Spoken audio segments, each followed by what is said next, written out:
I'm hearing all kinds of really smart people struggling with what exactly Donald Trump is going for with Canada. I can give you the answer to that.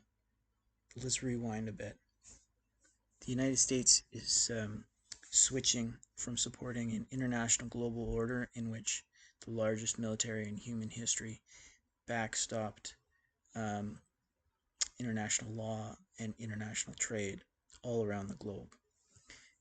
They are now pulling back from that and reconsolidating all their military and all their political influence and interests back around the continent of North America. They still need to control a defensive perimeter around them, which isn't directly on the edges of their borders, so that if there's a war that's going to be fought, it's not going to be fought on American soil. So they need to project out a tiny bit. They're going to always keep Hawaii and control certain choke points all around, Panama being one, perhaps maintaining a projection to southwestern Pacific, everything around Greenland and the Arctic Passage as well. None of that's too foreign to everybody. Spheres of influence is all the rage. It's all the talking points that the geostrategists are mentioning now. What people don't understand is why Trump is going for Canada, and very few people are able to draw the connection between Canada and the Ukraine. It's because there is a connection. It's just not geopolitically motivated. It's egotistically motivated. And it really helps to understand Donald Trump's psychology a little bit.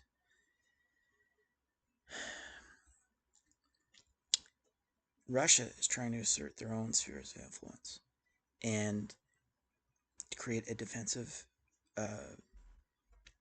projecting a defensive boundary around their own vulnerable areas so they can feel safe and secure.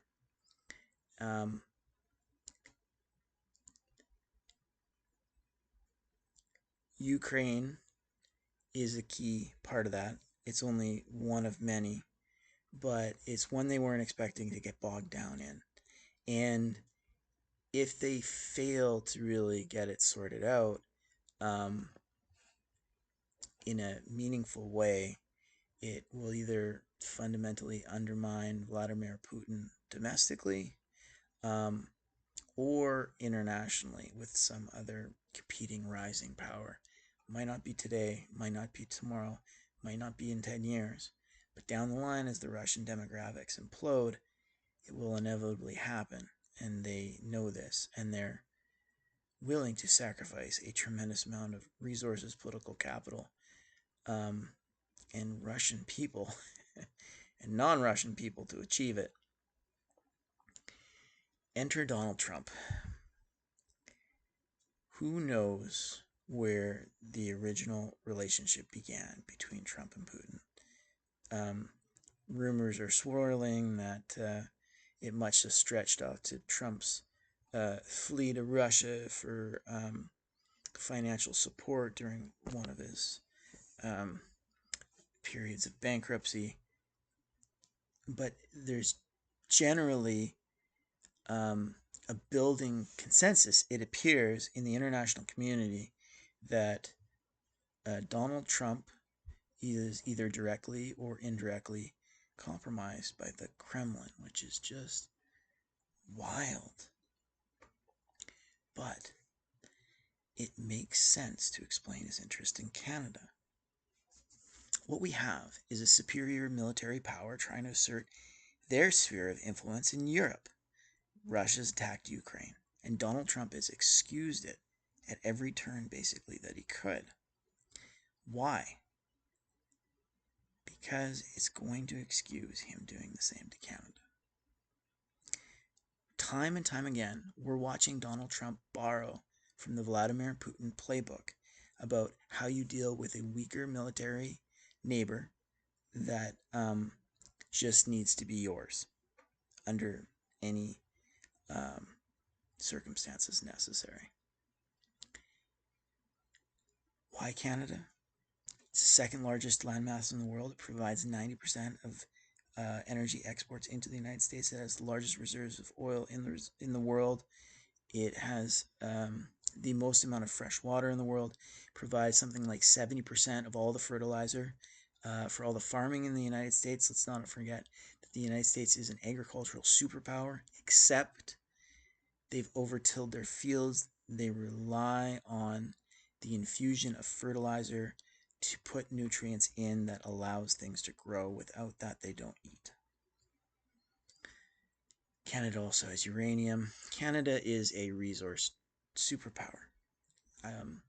There's one lady that she based on some CIA numbers, kind of an abstract and theoretical appraisal of how much Canada would be worth when you take its undeveloped natural resources into account versus the United States. Her estimate was somewhere in the range of Canada being worth more than $30 trillion more than the United States when you take undeveloped natural resources into account. Take that for a grain of salt, but most Americans, most Canadians, just have no freaking clue how massive and how largely unexplored and largely undeveloped Canada is. Canada likes it that way. But for a real estate mogul, this is a prime opportunity for the largest land grab in world history. That's what Donald Trump sees in Canada. He sees an opportunity to lay claim to annex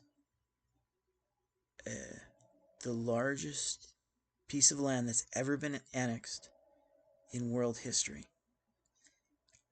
I think that's what he's hoping for. In fact, I think that's what he probably has a deal with Putin for. The United States and Russia have begun talking recently about normalizing their relationship. Canada is the enemy all of a sudden. The United States, Russia is the friend. Russia has got short-term oil and potash that they've expressed a willingness to send to to send to the United States, which would compensate the United States for having some of their resources pinched during a tariff war with Canada. Trump has time and time again said straight up, I mean, the guy, he can't control his own mouth. He said straight up time and time again that, he plans to annex Canada. He's not going to need to do it militarily because he's going to do it economically. He's going to try and weaken it, just like Russia tried to do with Ukraine time and time again. He's going to try and sow political division within Canada if he can, and then he's going to scoop it up. And you know why? I hear everybody saying, why would he risk that? Why would he put the American people through so much economic pain to try and achieve that? Why would he alienate himself from the international community to try and achieve that? He's tariffing everybody. I think he went wrong if this is what his plan was, by trying to do too much too quick. But and he's created alliances in opposition to him everywhere he looks now, and he's not appreciated just how powerful they can really be. Nonetheless, the reason that all of this pain is worth it in Donald Trump's mind is because he's a real estate guy. He feels that the way to, he's an egotistical, self-absorbed, demagogual real estate guy. He feels that if he's able to absorb the largest chunk of land in human history and double the size of the United States, fulfill manifest destiny, as he mentions in his inauguration speech,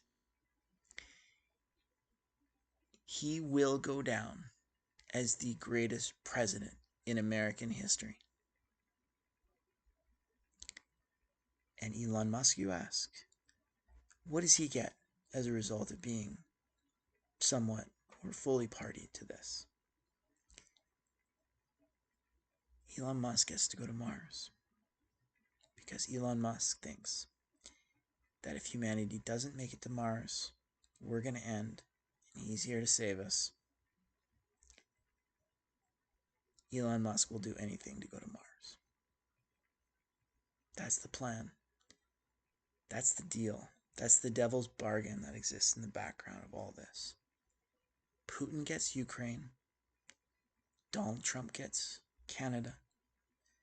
Donald Trump gets to fulfill the lifelong dream, the lifelong American dream of manifest destiny and claim his spot on Mount Rushmore and go down as the greatest president in American history.